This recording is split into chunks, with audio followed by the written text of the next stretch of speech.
Hey guys, we are back with another video. मैं हूं संजीव, ये है राघव। तो हम लोग हाजिर हैं आप सबके सामने एक नए वीडियो के साथ। और ये वीडियो रिक्वेस्टेड वीडियो है और वीडियो का जो टॉपिक है strengthening France India partnership एमिड Ukraine crisis, India's strategy in stance. बिल्कुल, स्टडी आईक्यू का एक वीडियो है भाई, रिक्वेस्टेड वीडियो है। रोहन सुनेजा भाई ने रिक्वेस्ट की थी कि भाई, रोहन सुनेजा, बिल्कुल उसी भाई ने रिक्वेस्ट की हमें कि भाई इस वीडियो पे बनाओ, अच्छा टॉपिक है। तो भाई हाजिर है आपकी वीडियो आपके सामने।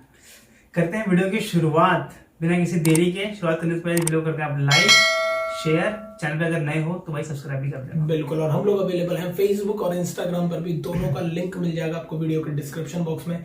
जाए और वहां हमसे जरूर जुड़े हैं। ये वीडियो देखते हैं इंडिया फ्रांस की पार्टनरशिप, यूक्रेन क्राइसिस के बीच में जो भी चल रहा है सिचुएशन, उस पर अच्छे से बात, क्योंकि हम लोग पहले भी रिएक्ट कर चुके हैं स्टडी आईक्यू की वीडियो पे, तो काफी डिटेल एनालिसिस होता है जो हमें काफी पसंद आता है। तो आओ वीडियो देखते हैं क्या है वीडियो में। Let's go.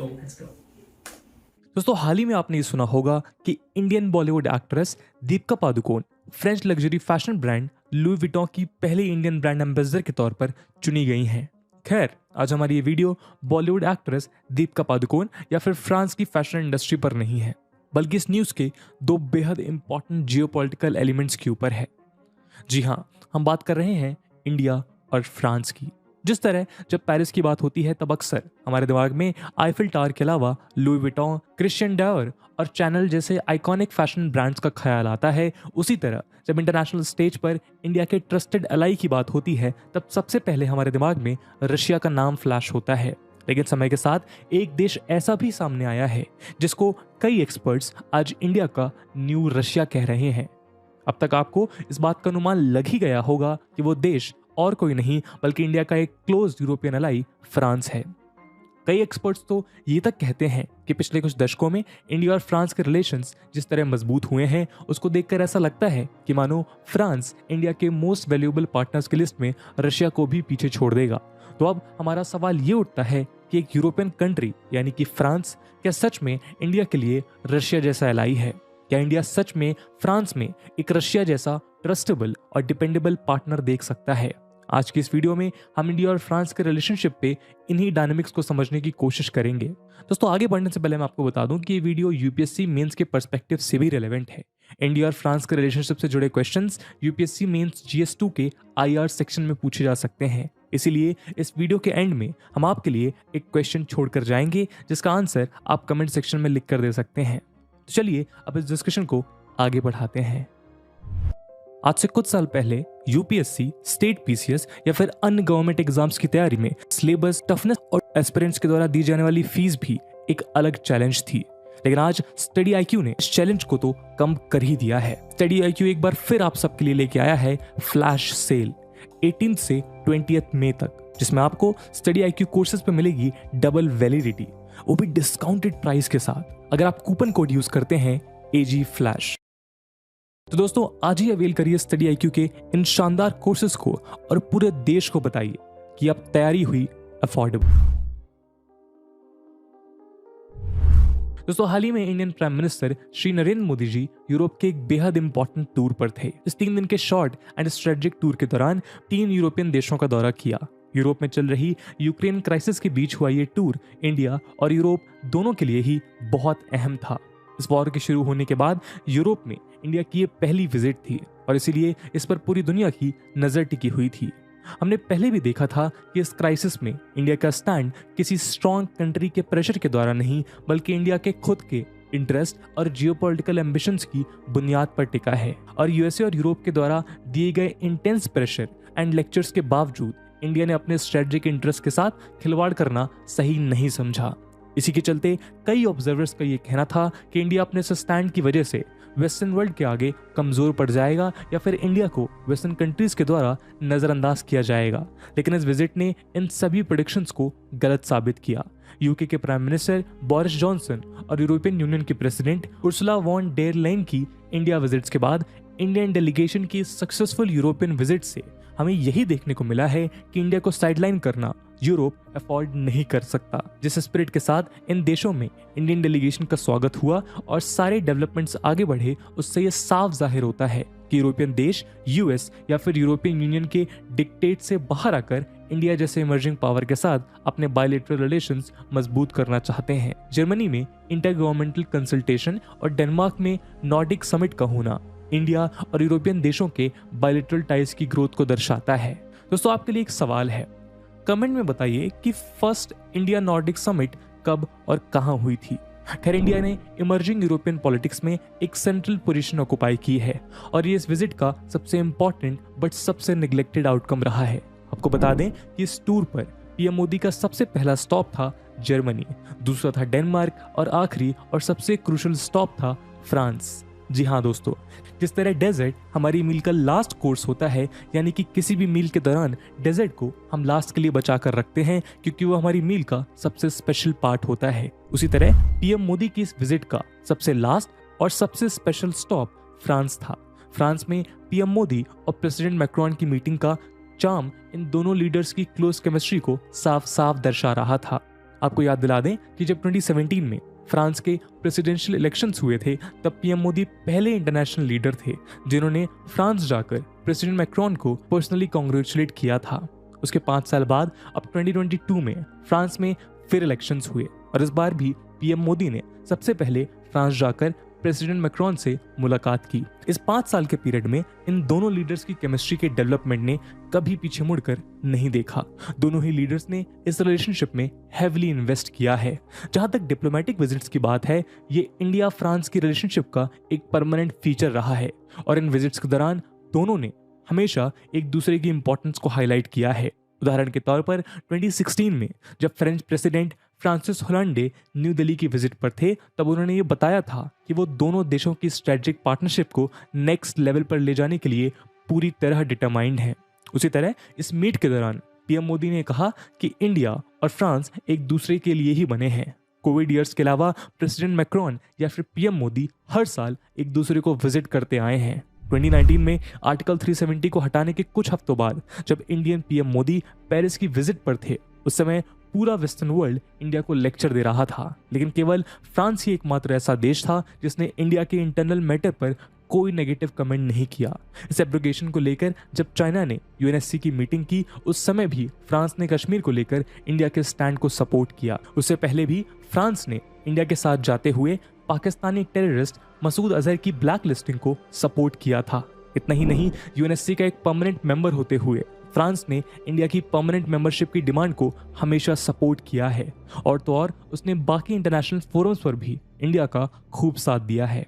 खैर, अगर करंट मीटिंग पर वापस आएं तो यूक्रेन क्राइसिस इस डिस्कशन का मेन एजेंडा रहा। यहाँ पर गौर करने वाली बात यह है कि भले ही फ्रांस ने रशिया को इस वॉर के लिए लगातार क्रिटिसाइज किया हो, लेकिन बाकी यूरोपियन देशों की तरह फ्रांस ने इंडिया को रशिया के अगेंस्ट स्टैंड लेने के लिए फोर्स नहीं किया। इन दो देशों के बीच किस हद तक कोऑपरेशन और म्यूचुअल अंडरस्टैंडिंग है, इसका अंदाजा आप इस मीटिंग की जॉइंट स्टेटमेंट से लगा सकते हैं। जी हाँ दोस्तों, इस मीटिंग के बाद दोनों देशों ने एक जॉइंट स्टेटमेंट रिलीज की और फ्रांस का रशिया के अगेंस्ट क्रिटिसिज्म भी इसी स्टेटमेंट का पार्ट था। इस जॉइंट स्टेटमेंट में बहुत साफ शब्दों में ये लिखा था कि केवल फ्रांस रशिया के इस एक्ट को कंडेम करता है, जबकि अगली लाइन में लिखा था कि फ्रांस और इंडिया दोनों इस क्राइसिस को जल्द से जल्द पीसफुली रिजॉल्व करने की मांग करते हैं।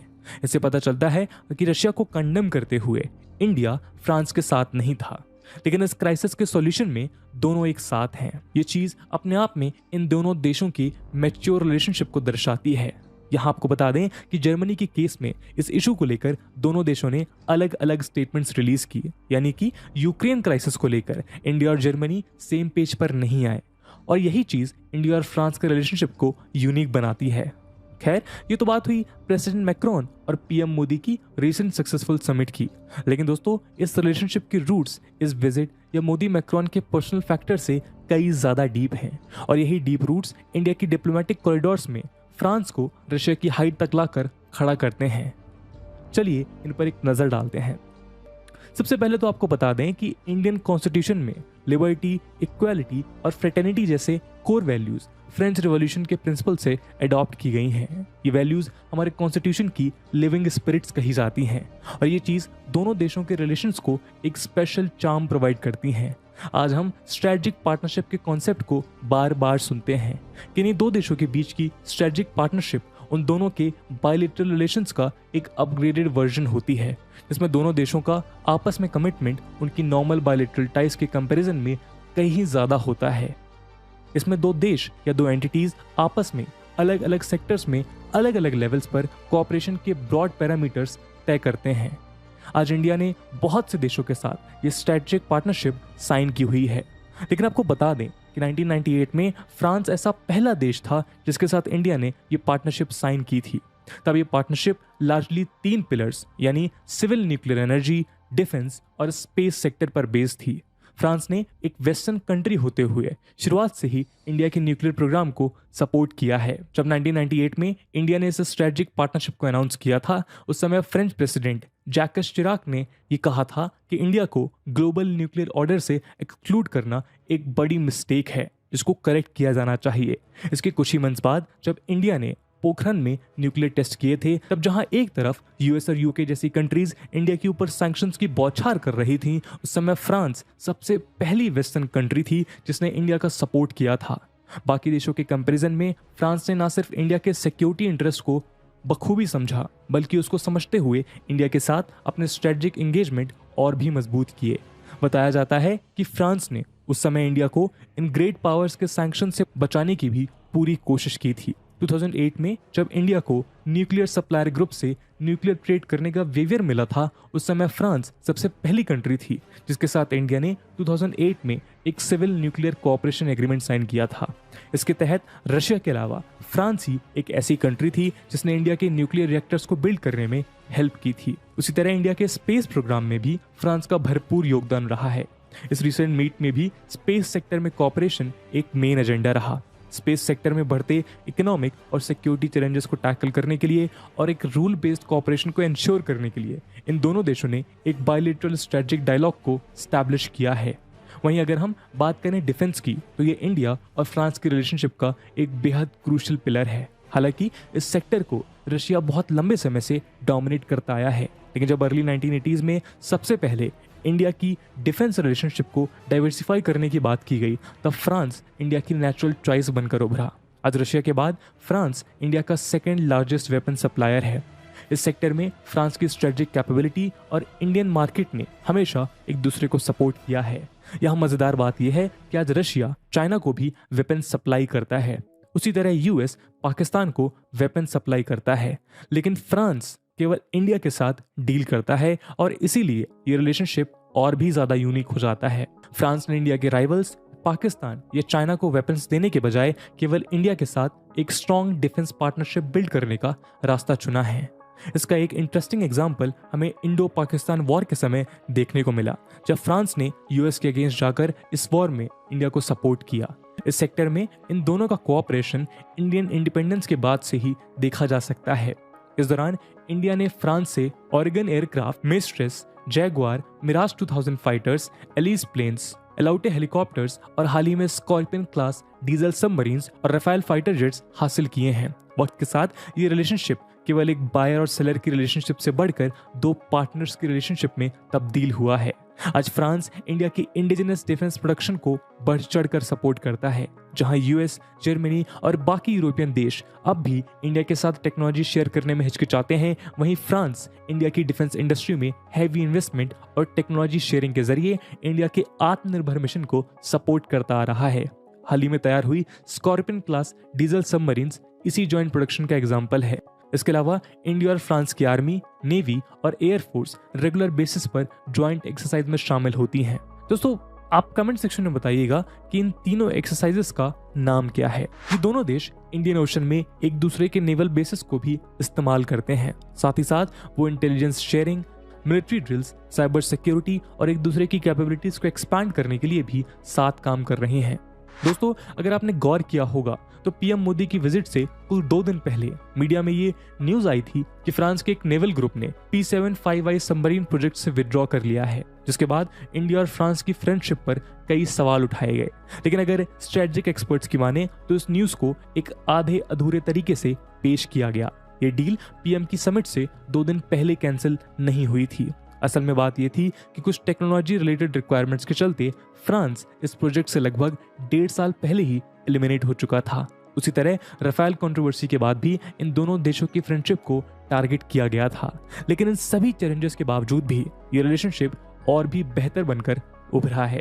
खैर दोस्तों, 1998 में जिस पार्टनरशिप की शुरुआत डिफेंस, न्यूक्लियर एनर्जी और स्पेस प्रोग्राम जैसे पिलर्स के साथ हुई थी, वो आज counter terrorism, climate change, green energy, solar alliance, cyber security, smart cities, maritime cooperation, education और टूरिज्म जैसे सेक्टर्स में भी एक्सपैंड कर रही है।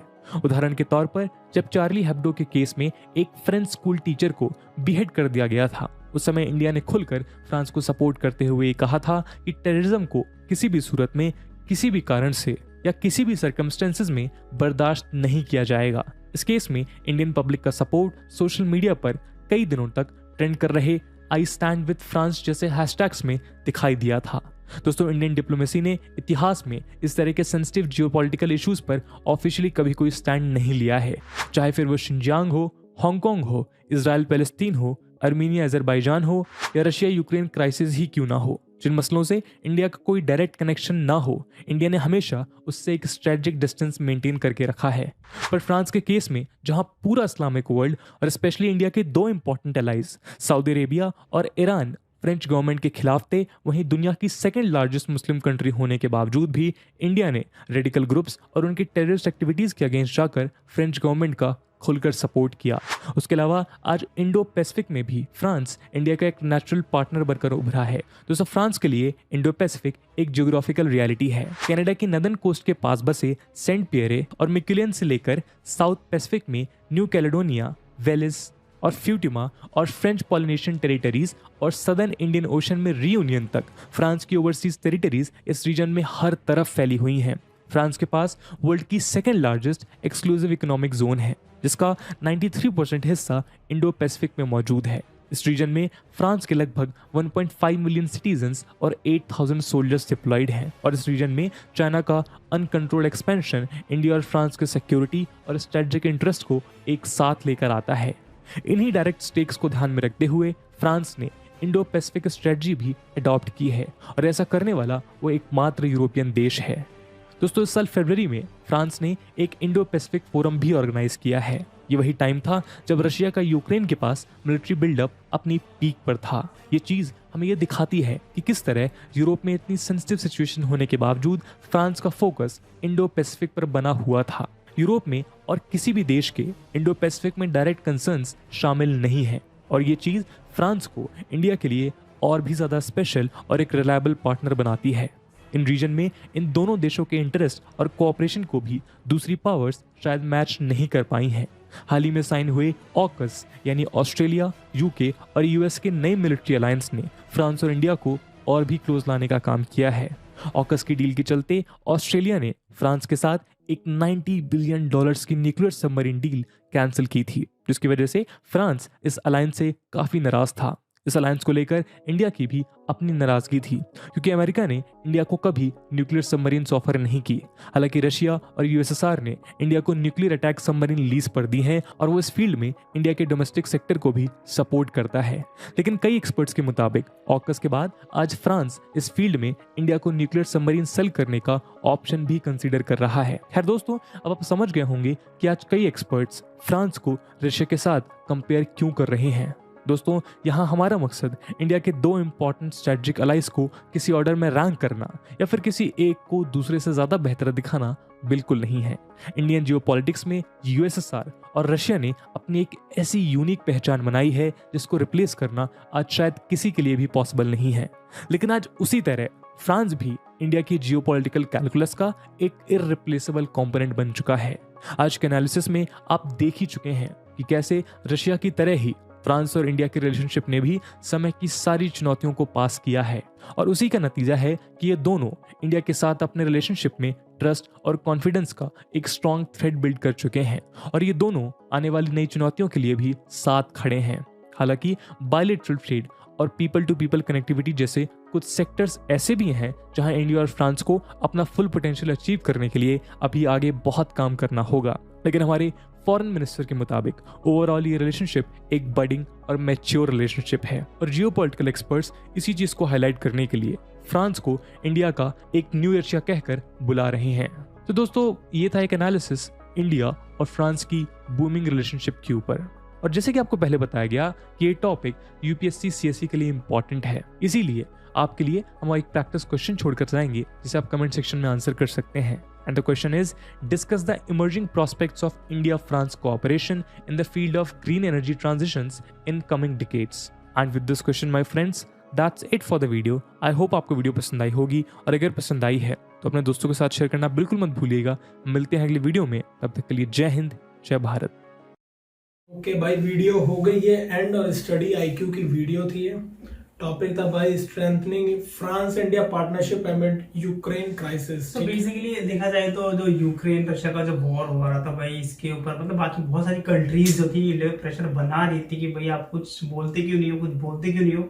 उस वक्त फ्रांस ने इंडिया का साथ ऐसे दिया कि भाई ठीक है, प्रेशराइज नहीं किया इंडिया हाँ। को, कोई गलत कमेंट पास नहीं किया, वो एज आप बोल लो कि मैच्योर नेशन की तरह उन्होंने रिएक्ट किया इंडियन पर्सपेक्टिव से। क्योंकि उनको पता है, देखो उन्होंने देखा हुआ कि भाई इंडिया और रशिया का जो हमेशा से रिलेशनशिप रहा है वो इस तरीके से यार more than friends, you can say that, बिल्कुल ठीक है। और उसको उनको पता है कि भाई अगर इंडिया का प्रेशर बना नहीं सकते आप यार, क्योंकि इंडिया का साथ हमेशा रशिया ने हमेशा से दिया है, ठीक है। और ये साथ ऐसा देकर फ्रांस ने अपने आप को देखा जाए तो अपने आप को रशिया साबित कर दिया यार, क्योंकि फ्रांस भी चाहता है कि भाई चाहता है कि हम लोग फ्रांस को देखते हैं तो रशिया की तरह देख सकते हैं, जिस तरह से फ्रांस बढ़ चढ़ कर इंडिया के साथ मतलब पार्टनरशिप कर रहा है बहुत सारी चीजों में। भाई एक्सपर्ट जैसे सर ने बताया भी, और हम भी जानते हैं कि कई सारे एक्सपर्ट्स बोल रहे हैं कि ये न्यू रशिया हो सकता है इंडिया के लिए, जिस हिसाब से हम लोगों की कोलैबोरेशन है, एक दूसरे पे डिपेंडेंसी बढ़ रही है, ट्रस्ट बढ़ रहा है, तो ये बहुत बड़ी चीज़ है। और आपको बताऊं तो फ्रांस जो है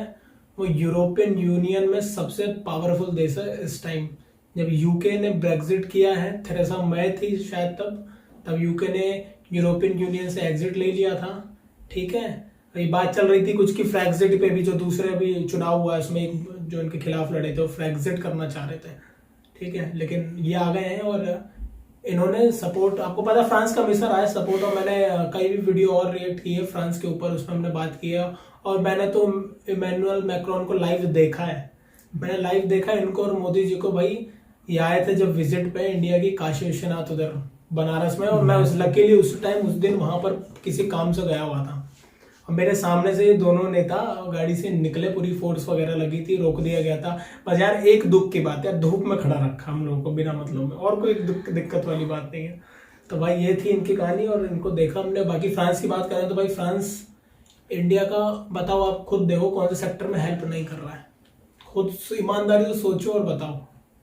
कोई आपके खिलाफ कमेंट नहीं दिया, वो भी जबकि यूरोप का देश, और मैं कह रहा हूँ आपको कि सबसे इम्पोर्टेंट देश है इस वक्त तो यूरोप में। प्रेसिडेंट है यूरोपियन यूनियन का, आई थिंक वो प्रेसिडेंट भी है अभी।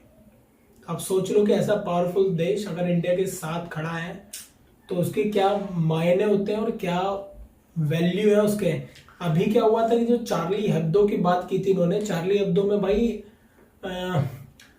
जो मुस्लिम लोग हैं उनके जो प्रॉफिट हैं उनके ऊपर कोई विवादित कार्टून छाप दिया था, ठीक है। उसको लेकर काफी बवाल मचा था, बहुत बड़े लेवल पे प्रोटेस्ट हुआ था। सबसे ज्यादा सब देशों ने किया था, 57 इस्लामिक मुल्क हैं जितने भी हैं, इन सब ने कुछ ना कुछ किया था। पर पाकिस्तान वाले ज्यादा ही अपने आप को जैसे घोड़े पे बैठ कर आए हो, सऊदी से खुद ही असली वाले मुसलमान समझते हैं खुद को। इन लोगों ने एकदम आतंक मचा दिया था और इन लोगों ने अपने देश में पूरा वो कर दिया था कि बाहर निकालो फ्रांस के जो भी हमारे यहाँ पे दूत है, राजदूत होते हैं, जो हर देश की एम्बेसी होती है, बाहर निकालो, बंद कराओ। उन गधों को ये नहीं पता था कि वो है ही नहीं वहाँ पे, फ्रांस का वो है ही नहीं बंदा।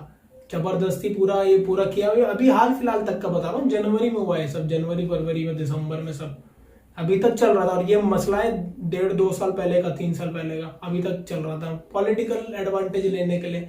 तो फ्रांस जानता है बहुत अच्छे से कि पाकिस्तान रिलायबल है ही नहीं।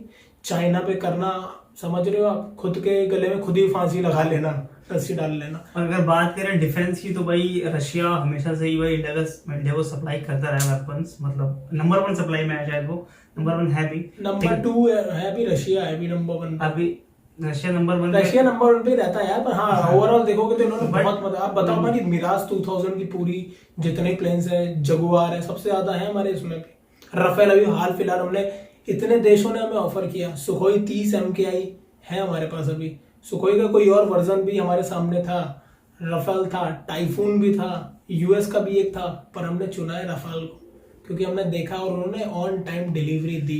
इंडिया के रफेल जो है ना भाई वो उड़ के आए थे, फ्लाइंग कंडीशन में फ्रांस हमारे पायलट गए और उड़ा कर लेकर आए, उड़ा कर लेकर आए दूर से, हाँ उसे उड़ा कर लेकर आए सीधा इंडिया में। आप सोच रहे हो।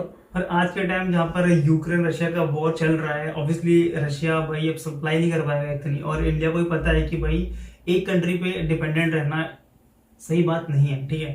तो इंडिया बेसिकली कर रहा है अपने डिफेंस को डाइवर्सिफाई कर रहा है ताकि वो बाकी कंट्री से भी वेपन्स ले सके। और हमें मेन सबसे है कि आप पूरी कर लो पहले लाइन में, और फिर डाइवर्सिफाई करने की इंडिया सोच रहा है। तो भाई जो ऑब्वियस चॉइस निकला है वो फ्रांस निकला है क्योंकि फ्रांस पे इंडिया ट्रस्ट कर सकता है। 1998 से यार पार्टनरशिप पे आप लगा लो यार, 24 साल की हो गई पार्टनरशिप, लड़का जवान हो गया है हमारा पार्टनरशिप वाला, ठीक है। और लगातार इन्होंने हमें देखो आप देखो तो साइलेंट सपोर्ट बोल लो या खुल के सपोर्ट बोल लो, न्यूक्लियर जो हमने ऑपरेशन शक्ति किया था 1999 में कारगिल में, 1998 में ऑपरेशन शक्ति किया था जो हमने, ठीक है, उसमें समर्थन किया। न्यूक्लियर सप्लायर ग्रुप में जो हमें वेवर मिला कि हम न्यूक्लियर डील कर सकते हैं अपने उसको बनाने के लिए, उसमें सपोर्ट किया। पहली ट्रेड डील इनसे ही है, यूरेनियम वगैरह से रिलेटेड, ठीक है। फिर इन्होंने बहुत सारा हेल्प किया हमें न्यूक्लियर प्लांट्स लगाने में। हम लोग इंडिया में हम लोगों ने साइन किया ना 1998 में, उसके बेस पे इन्होंने हमारे यहाँ पे टेक्नोलॉजी भी ट्रांसफर करी। जनरली कोई देश टेक्नोलॉजी विकसित करने में ना भाई कई साल लग जाते हैं। आप सोच रहे हो कि मैंने कोई चीज मेहनत करके बनाई और मैं बना रहा हूँ, और आप मेरे फ्रेंड हो तो आप बोलोगे यार तू कर रहा मेरे को दे दे टेक्नोलॉजी। आप सोच रहे हो नहीं दोगे यार, कितना भी दोस्त हो आप। तो ये बहुत बड़ी चीज होती है टेक्नोलॉजी ट्रांसफर करना, चाहे वो टेक्नोलॉजी मैं कह रहा हूँ 60 साल 70 साल 80 साल पुरानी हो, पर वो टेक्नोलॉजी ट्रांसफर नहीं करना चाहता कोई। बंदे कहते हैं आप खरीद लो हमसे, हम डायरेक्ट दे देंगे पर हम टेक्नोलॉजी नहीं देंगे। तो फ्रांस ने बहुत सारी जगह पे हमको मदद पहुंचाई है। और बात करें अगर वेपन्स की तो भाई इंडिया को फ्रांस ने मतलब बहुत ही आधुनिक वेपन्स दे रखे हैं, बहुत ही आधुनिक फाइटर जेट्स दे रखे हैं। अगर उनका नाम गिनाऊं तो भाई मैं जैसे कि पढ़ पा रहा हूँ, ओरेगन एयरक्राफ्ट है, मिस्टेरिस है, जगवार है, मिराज 2000 फाइटर जेट है, एलिस प्लेन्स है, एलोटे हेलीकॉप्टर्स है, मतलब भाई स्कॉर्पियन क्लास डीजल सबमरीन भी, और रफेल फाइटर तो एकदम हाल फिलहाल में एकदम भाई पता है रफेल फाइटर जेट जो है, मैं तो हिंडन एयरफोर्स के आसपास से उड़ता है ना भाई, तो इतनी तेज आवाज आती है ना कि बस भाई रफेल वगैरह हम लोगों ने उसके आसपास रहता हूँ। और आपके स्कॉर्पियन क्लास डीजल सबमरीन होती है जो पानी के अंदर चलती है, पर डीजल में एक भाई ड्रॉबैक ये है कि आवाज की वजह से और डीजल की वजह से उसको सतह पे आना पड़ता है ऑक्सीजन वगैरह लेने के लिए या जो भी चीजें हैं, पूरा सिस्टम। तो ये हमारी स्कॉर्पियन क्लास जो डीजल सबमरीन है, ये हमारा एक मिशन था शायद 75 ऐसा समथिंग कुछ। अभी जो इन्होंने एक जिसमें नाम लिया इन्होंने P-75I, जिसमें हम न्यूक्लियर क्लास सबमरीन बनाना चाह रहे थे, और इन्होंने टेक्नोलॉजी ट्रांसफर को बड़ा विवाद दिखाया कि यार फ्रांस नहीं कर रहा, टेक्नोलॉजी ट्रांसफर नहीं कर रहा। तो बताया सबने कि 1.5 साल पहले ही वो इससे आउट हो चुका है। और मैंने जहां तक और ज्यादा पढ़ा था इसके बारे में भाई, तो फ्रांस ने बोला था कि हम दे नहीं रहे हैं पर हम भारत की पूरी तरीके से मदद करेंगे कि वो खुद का सिस्टम डेवलप कर पाए। समझ रहे हो आप, एक तरह से वो टेक्नोलॉजी दे नहीं रहे पर वो हेल्प करा रहे हैं इंडिया को खुद इंडिजीनियस बिल्ड करने में वो चीजों। और ये सही भी है, पता है कैसा हो गया, जैसे कि हमको टीचर पढ़ाने आता है, ठीक है, अब भाई वो अगर हमको सिखा के जाएगा तो ऑब्वियसली बात है हम उस आंसर को लिख पाएंगे। बट ऐसा तो नहीं कि टीचर आके हमारा आंसर लिख रहा है, तो वो वाली बात है। फ्रांस आ रहा है, हमें टीच कर रहा है ताकि हम इंडिपेंडेंटली उस टेक्नोलॉजी को और भी तरीके से मॉडिफाई भी कर सकें। और हमारे पास यार पता है आपको यूथ है, बहुत लोग हैं, बहुत बढ़िया ब्रेन्स है। एक गाइड, अगर कहते हैं ना कि मिसाइल चलाना सबको आता पर उसको गाइडेंस देना, गाइड कर देगा कोई तो मिसाइल लग जाएगी निशाने पे। तो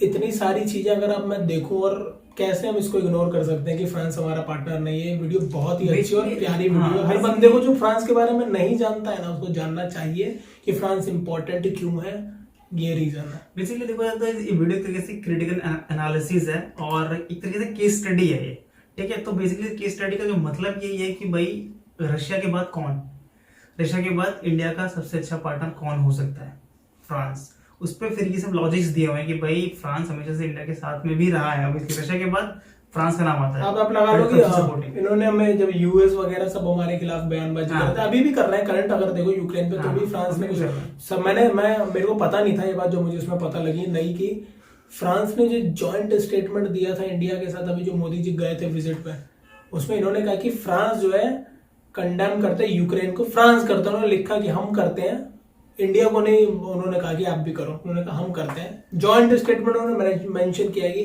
सब कुछ जॉइंट स्टेटमेंट मतलब दोनों जो पक्ष हैं एक ही चीज बोल रहे हैं, तो ठीक है। इसमें स्पेशली मेंशन, आप अगर जियोपॉलिटिक्स को फॉलो करते हो तो आप जानते हो कि इसकी वैल्यू क्या है। फ्रांस ने वहां पे डाला कि ये फ्रांस करता है, मतलब इंडिया नहीं करता, उनको दिक्कत भी नहीं हुई इसमें। इंडिया ने कहा कि हम नहीं कर सकते। और अब ये लगा लो कि फ्रांस एक यूरोपियन कंट्री है, उस पर कितना प्रेशर हुआ कि भाई तू इंडिया को बोल, बहुत तो इंडिया को जानता है, ठीक है, तो इंडिया को बोल कि इंडिया ऐसे बयान करे, ऐसे बयान करे, ऐसे बयान करे, बट फिर भी फ्रांस प्रेशराइज नहीं हुआ और इंडिया को भाई पता, इंडिया को उस तरह से जाने दिया कि भाई इंडिया इस तरीके से डिप्लोमेटिक तरीके से हल कर रहा है उस चीज को, ठीक है। तो और बात इसमें हुई है इंडो पैसिफिक रीजन की, भाई इस पूरे रीजन में बताया कितनी सारी मिलिट्री फोर्स इनकी, और बाकी चाइना का जो भी प्रेशर आ रहा है, तो इंडिया और फ्रांस किस तरीके से डील कर सकते हैं इस चीज को लेकर। जरूरी है पार्टनरशिप बिल्ड करके रखना। और ऑकस डील आप पढ़ना, मैं काफी टाइम पहले पढ़ा हूं तो अभी याद नहीं आ रहा, तो मैं इसलिए बोलूंगा नहीं कि मैं गलत बोल दूं, उससे बढ़िया ना बोलूं, ठीक है। तो इस टॉपिक के बारे में मैं नहीं बोलना चाहता कुछ भी।